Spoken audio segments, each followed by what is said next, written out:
नमस्कार दोस्तों, मैं रंजना गुप्ता आज एक बहुत प्यारा सोहर गीत प्रस्तुत कर रहे हूँ। गीत सुन के बताइएगा कैसा लगा। अगर गीत अच्छा लगे तो चैनल को सब्सक्राइब कीजिएगा, गीत को लाइक और शेयर कीजिएगा। आइए सुनते हैं। नग्र अयोध्या के अति नाम बहुत अधिक, नाम बहुत अधिक नाम हो। सखिया उठे लागे सोने के मंदिलवा, रूप के लागल चौकठ हो।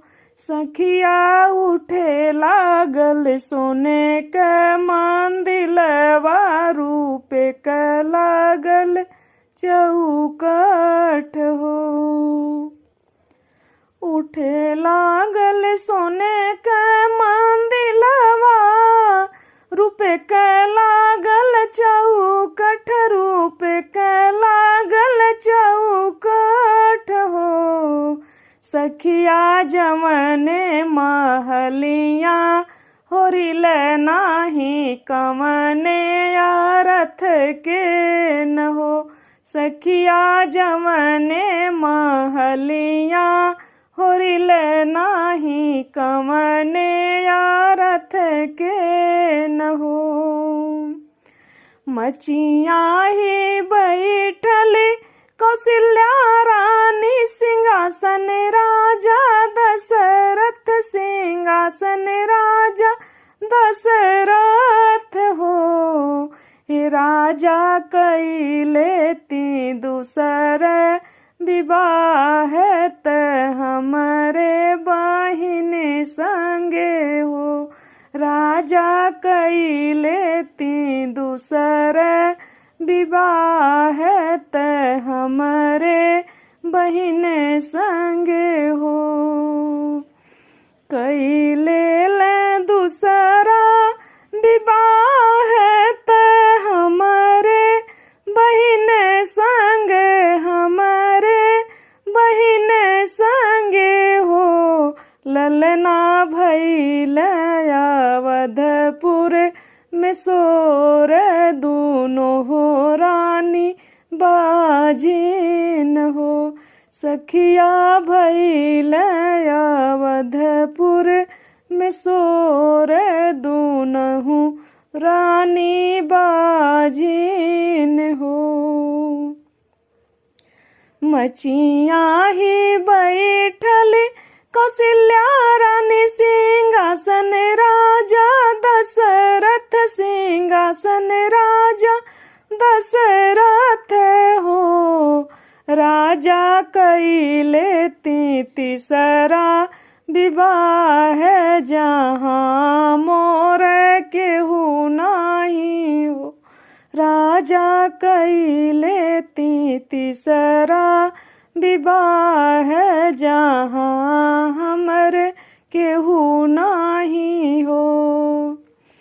कैले ले तीसरा विवाह, जहाँ मोर केहू नहीं, जहाँ मोर केहू नहीं हो। ललना भइल अवधपुर में सोर, तीनहु रानी बाजिन हो।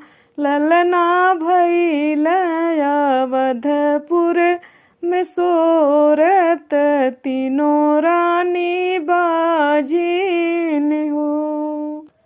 नाग्र ही नाग्र के नौआ, बेगही चलिया वहु, बेगही चलिया न हो। नौआ खनी के ले अवता, धतुरवा तीनहु जानी पियती न हो। खनी के ले अवता धतुरवा, तीनहु जानी पियती, तीनहु जानी पियती न हो। सखिया पी के धर धतुर मारी जईती, कोखिया दुख मिटी जईत हो। सखिया पी के धतुर मारी जईती, कोखिया दुख मिटी जईत हो। इतनी बचन राजा सुनल, त गुरु के महल जाल, गुरु के महल जाल हो। गुरुजी कवनो उपाय बतलवती, त कुल उजियार होत हो। गुरुजी कवनो उपाय बतलवती, त कुल उजियार होत हो। गुरुजी इतनी बड़ी बड़ी अयोध्यात के मोर बेलसी न हो। गुरुजी इतना बड़ा राज अयोध्यात के मोरे बेलसी न हो। इतनी बचन गुरुजी सुनल, त ढाढ से बधावेल, ढाढ से बधावेल हो। गुरुजी पुत्रष्टि यज्ञ करावे, त अग्निदेव प्रगट भइल हो। गुरुजी पुत्रष्टि यज्ञ करावे, त अग्निदेव प्रगट भइल हो। पुत्रष्टि यज्ञ करावे, त अग्निदेव प्रगट भइल, अग्निदेव प्रगट भइल हो। सखिया हथवा में खीर के कटोरवा, त राजा जी के सौंपे न हो। सखिया हथवा में खीर के कटोरवा, त राजा जी के सौंपे न हो। एक भाग खैली रानी कौशल्या, त दूसरा ककेई रानी, दूसरा ककेई रानी हो। सखिया दोनों जानी बाटे रानी, सुमित्रा से तीनों जानी गर्भे से हो। सखिया दोनों जानी बाटे रानी, सुमित्रा से तीनों जानी गर्भे से हो। नग्रय जोधिया कयति नाम बहुत अधिक, नाम बहुत अधिक नाम हो। ललना उठे लागे सोने के मंदिलवा, रूप के लागल चौकठ हो। ललना उठे लागल सोने के मंदिलवा, रूप के लागल चौकठ हो। उठे लागल सोने के मंदिलवा, रूप के लागल चौकठ, रूप के लागल चौकठ हो।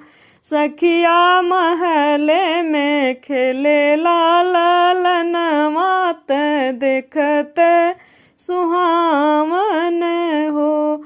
सखिया महले में खेले ललनवा, देखत नीक लागे न हो।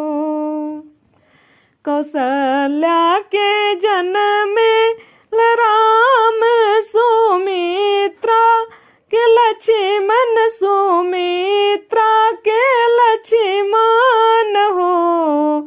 सखिया के कई के भरत भुआल, तिनहु घरे मंगल हो। सखिया के कई के भरत भुआल, तिनहु घरे मंगल हो। सखिया के कई के भरत